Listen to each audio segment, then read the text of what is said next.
విన్నపాలు వినవలే వింత వింతలు పన్నగపు దోమదర పైకెత్తవేలయ్య విన్నపాలు వినవలే వింత వింతలు. వాళ్ళు ఏదో అనుకుంటారు కనుక శ్రద్ధ తోని కార్యక్రమం చేస్తే మీరంతా మిత్రులైనారు, వచ్చారు ఈ కార్యక్రమానికి. మరి మీరు మిత్రులు కావాలంటే మేము ఏం పెట్టుబడి పెట్టారు మన వాళ్ళు అంటే దయ. వచ్చిన వాళ్ళందరినీ కూడా ప్రేమగా ఆదరించడం, దయతోని ఆదరించడం. దానివల్ల ఏం కలుగుతుందంటే మనస్సుకు శాంతి. ఎంత చక్కగా మాట్లాడి ఎంత మర్యాద చేశారు వాళ్ళు. ఆ తర్వాత శాంతి ఎవరికైతే మనస్సులో ఉంటుందో వాళ్ళకు తుష్టి ఉంటుంది, పవర్.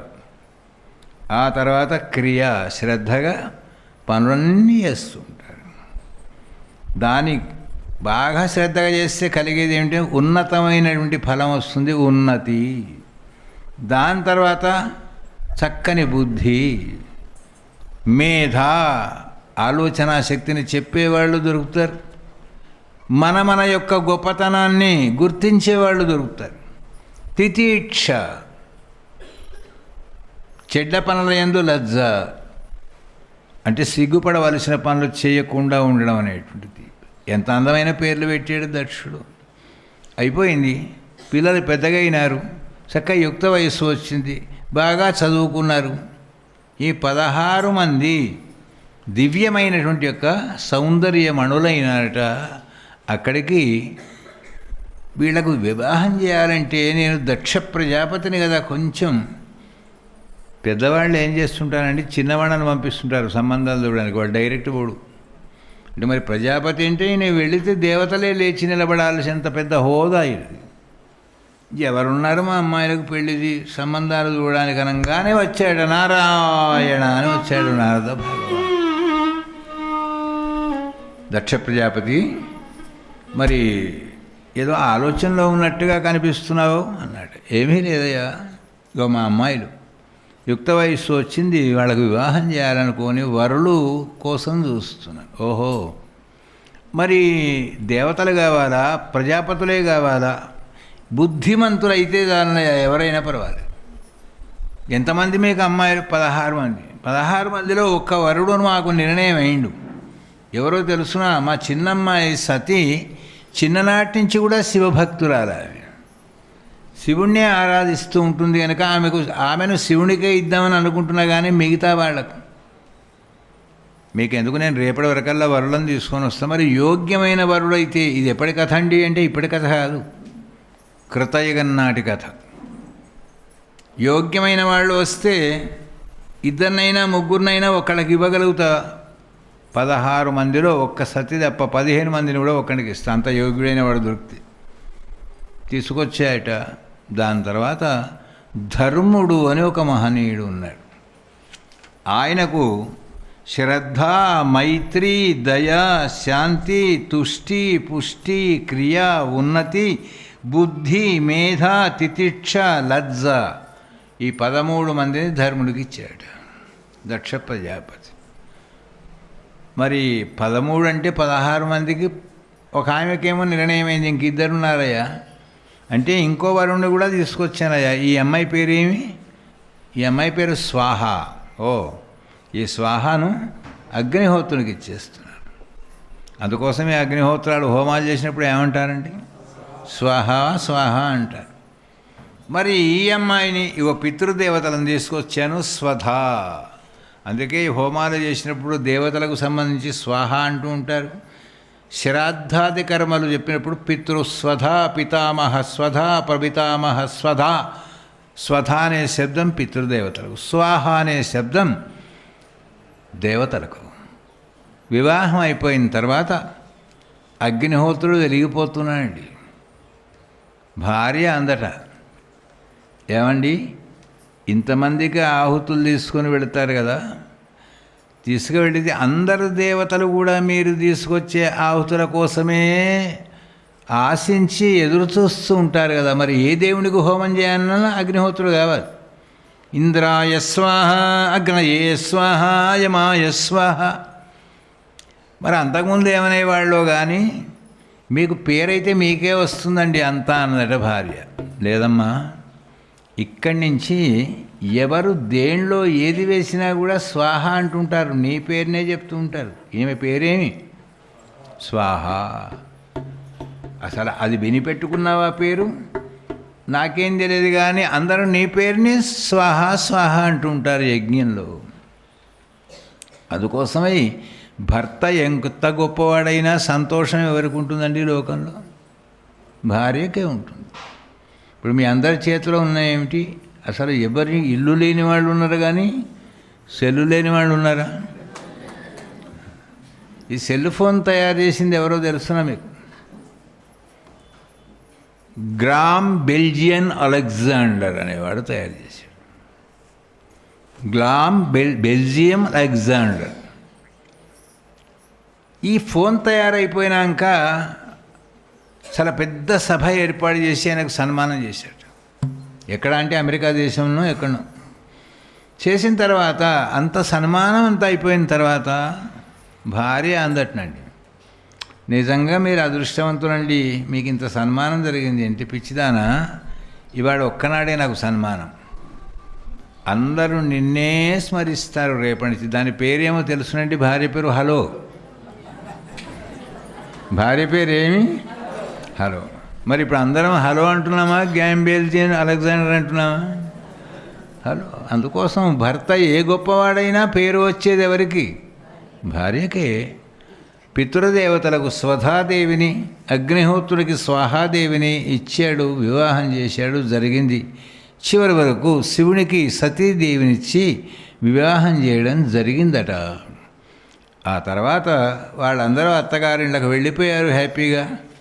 తర్వాత దక్ష ప్రజాపతి, ఆయన సామాన్యుడా, పెద్ద పెద్ద యజ్ఞాలలో ఈయనకు ప్రథమ తాంబూలం ఎక్కడికి వెళ్ళినా కూడా.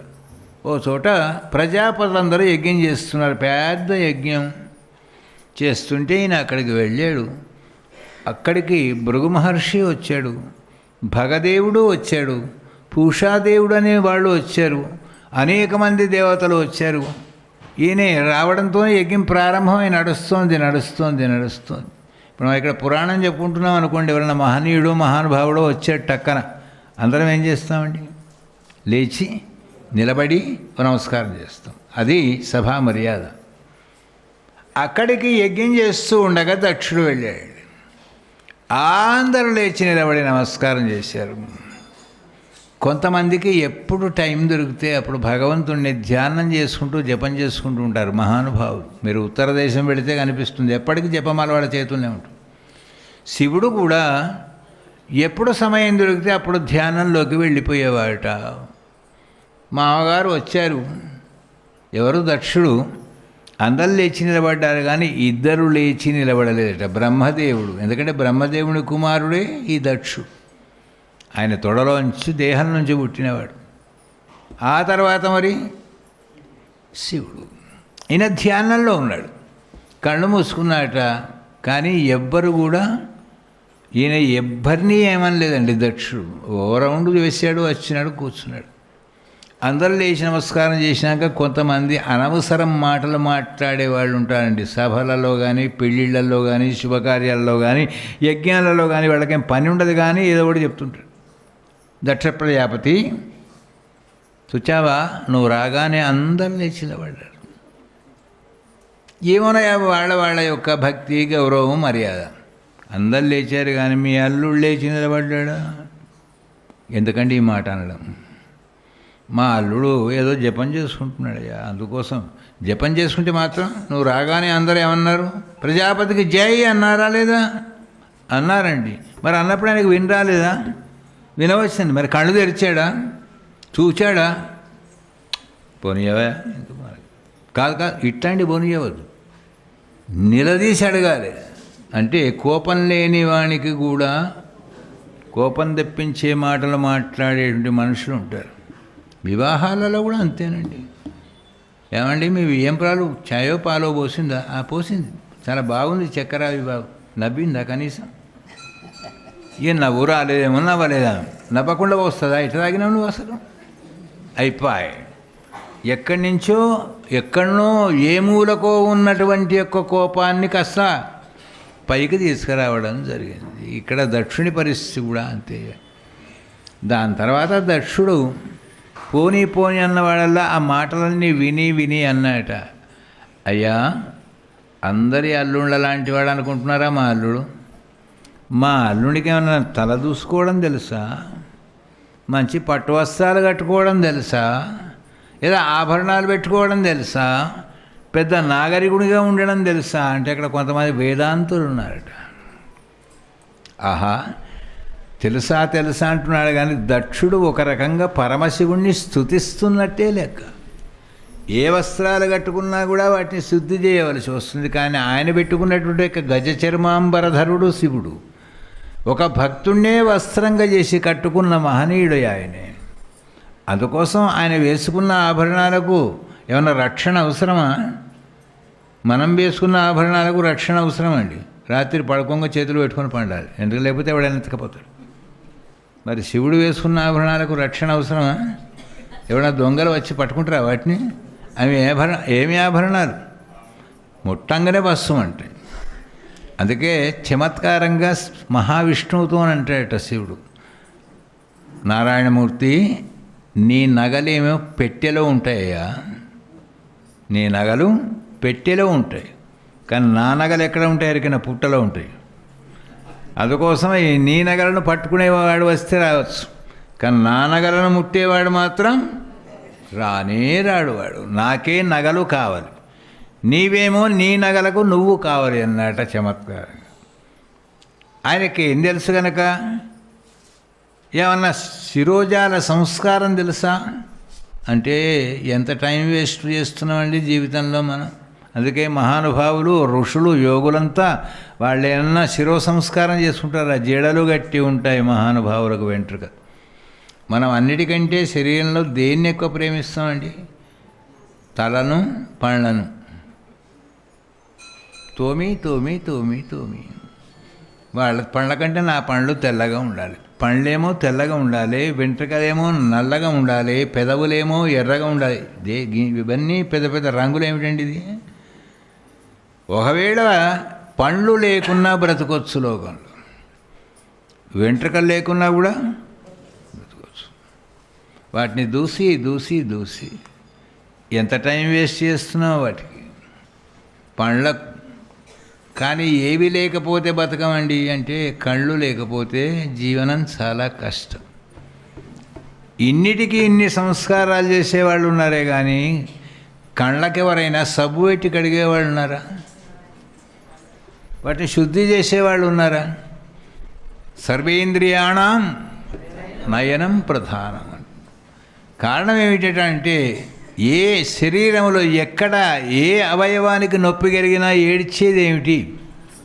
కన్నే. చెవుకు దెబ్బ తాకినా కన్నే, ముక్కుకు దెబ్బ తాకినా కన్నే, కాలుకు దెబ్బ తాకినా కన్నే ఏడుస్తుంది.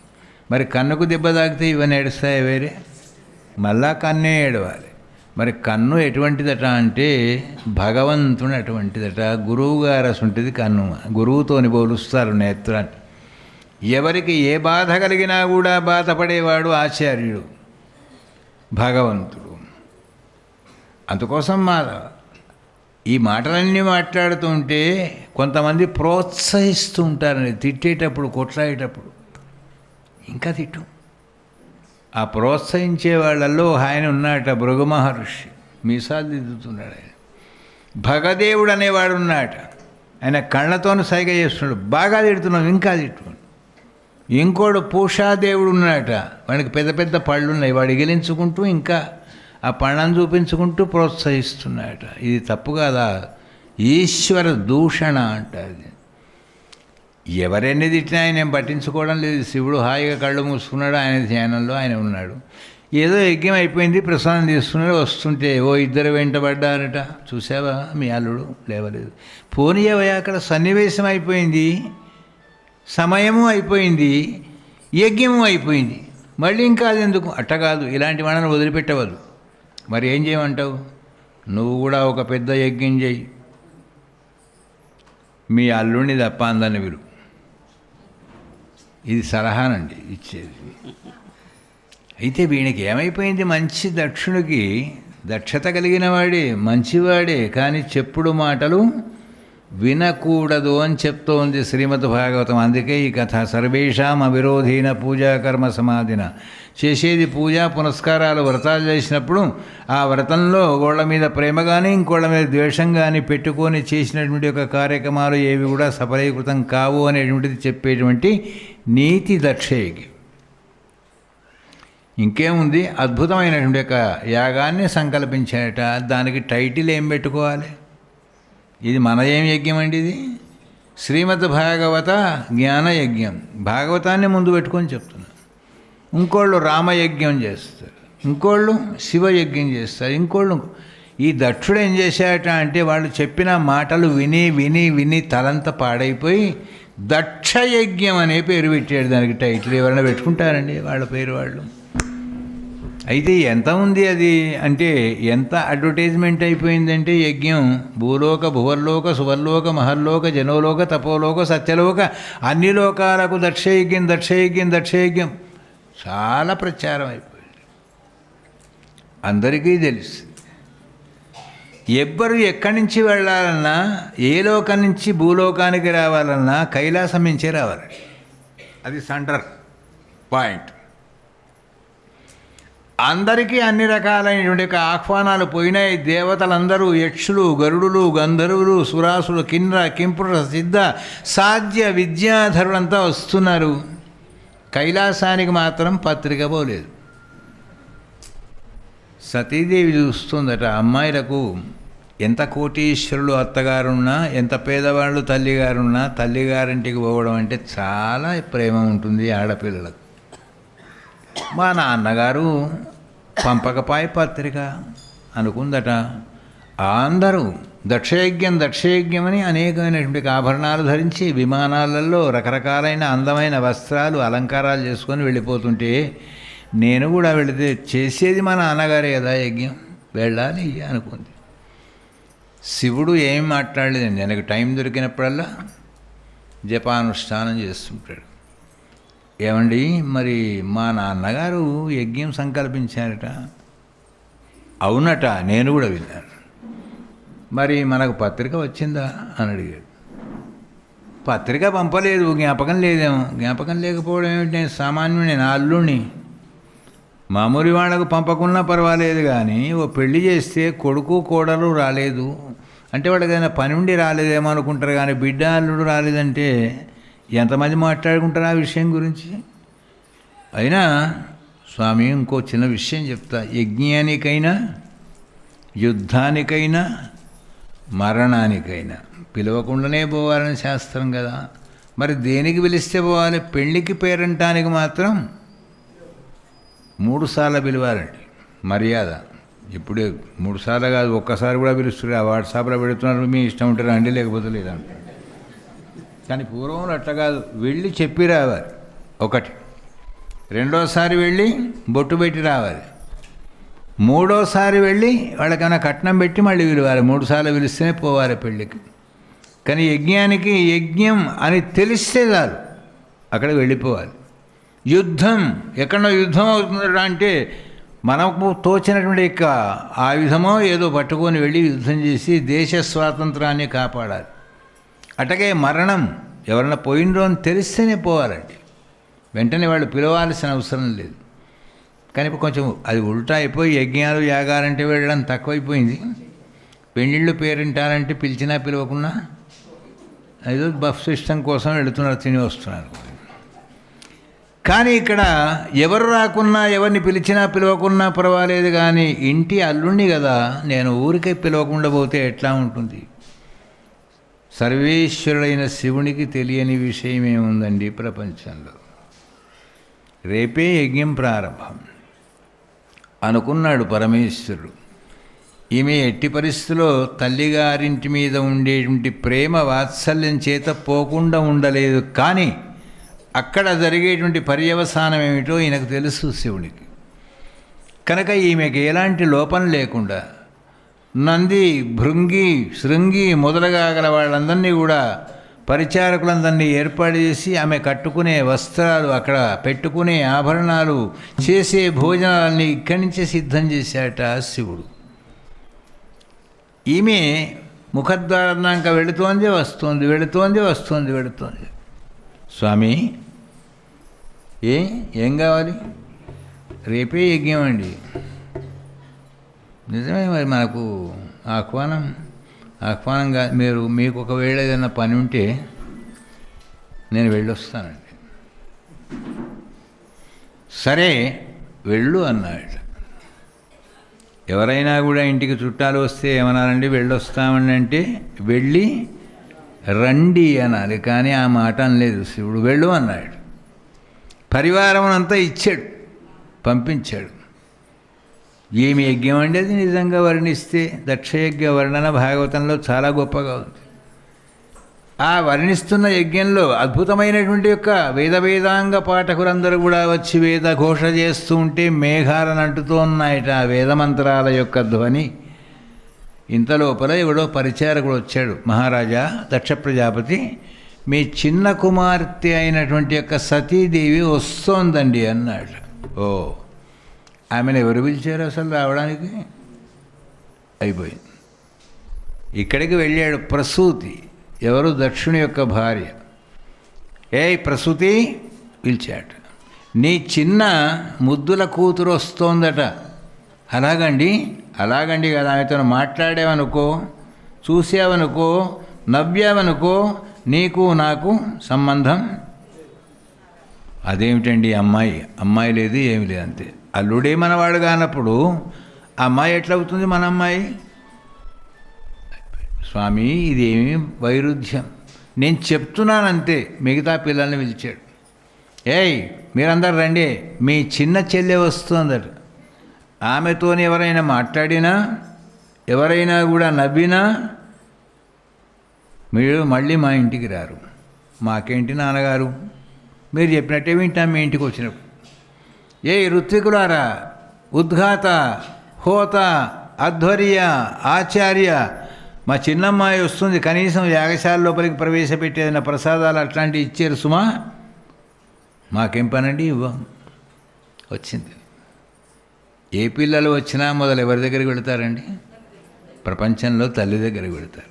అమ్మా అని ఎంతో సంతోషంగా వస్తే, అమ్మా సతీ, ప్రస్తుతం నేను నీతో మాట్లాడే స్థితిలో లేనమ్మా.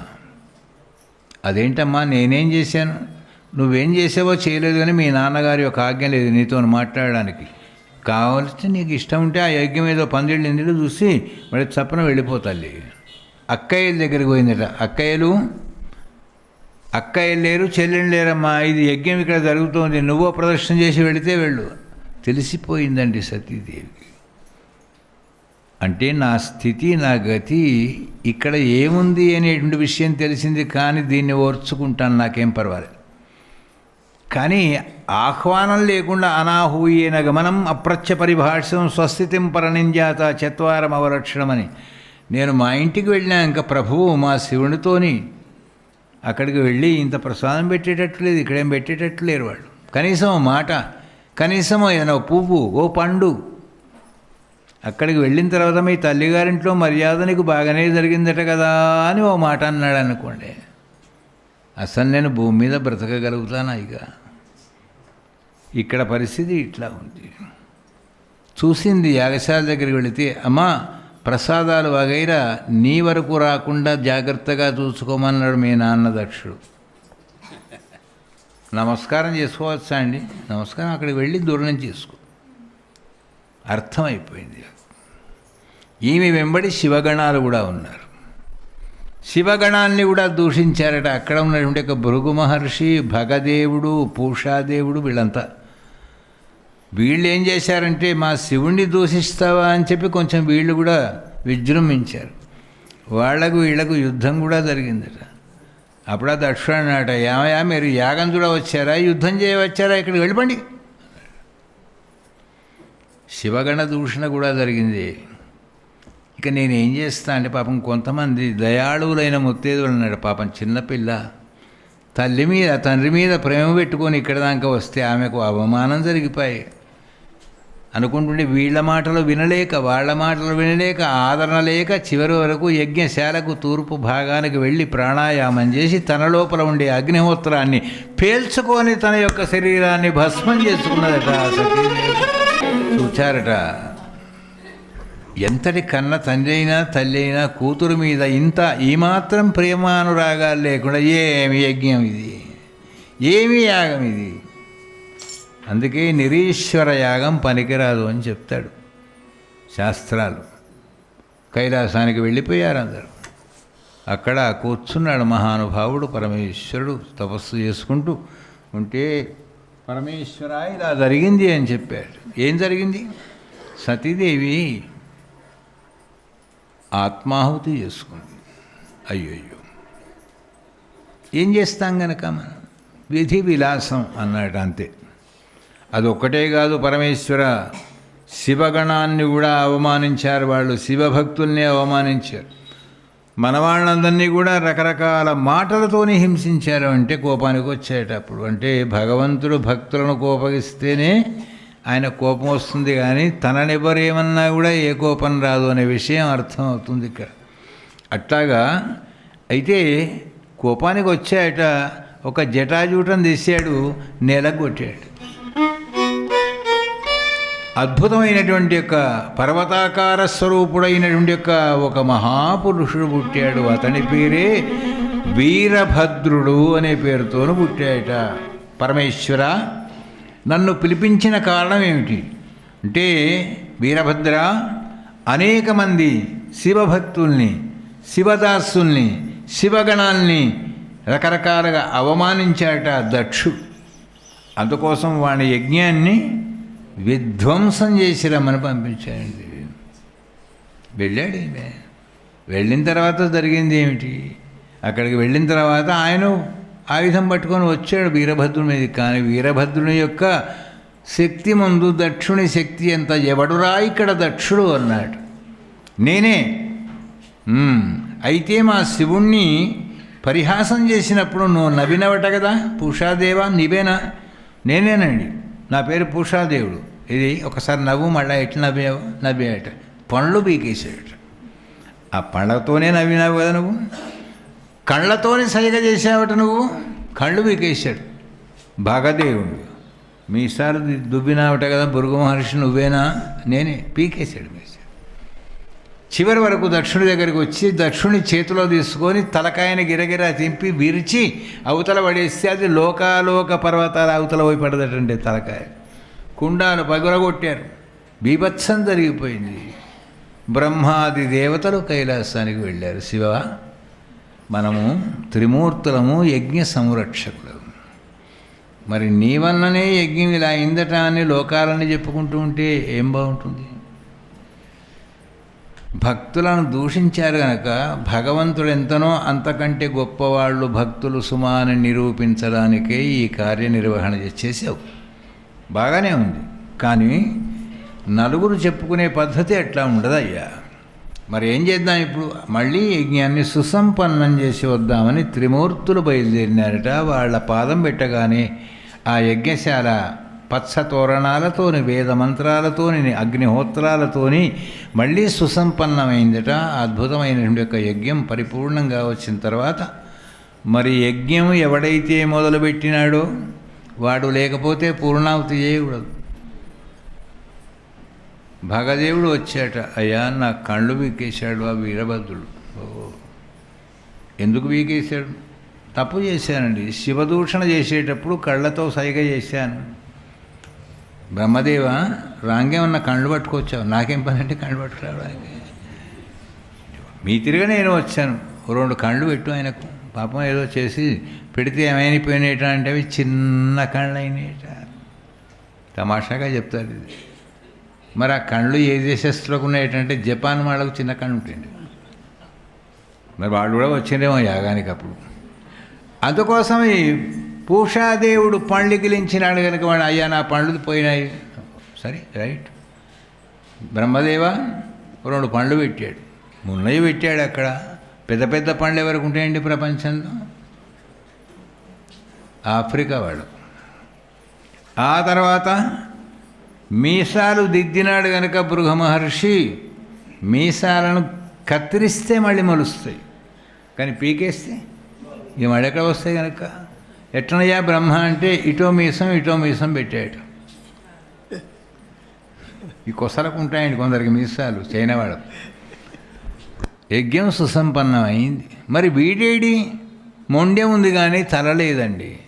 తల ఎక్కడ పోయింది? మరి ఏం చేద్దాం బ్రహ్మదేవ? ఏముంది కనుక ఇక్కడ బలి పశువులు చాలా ఉన్నాయి.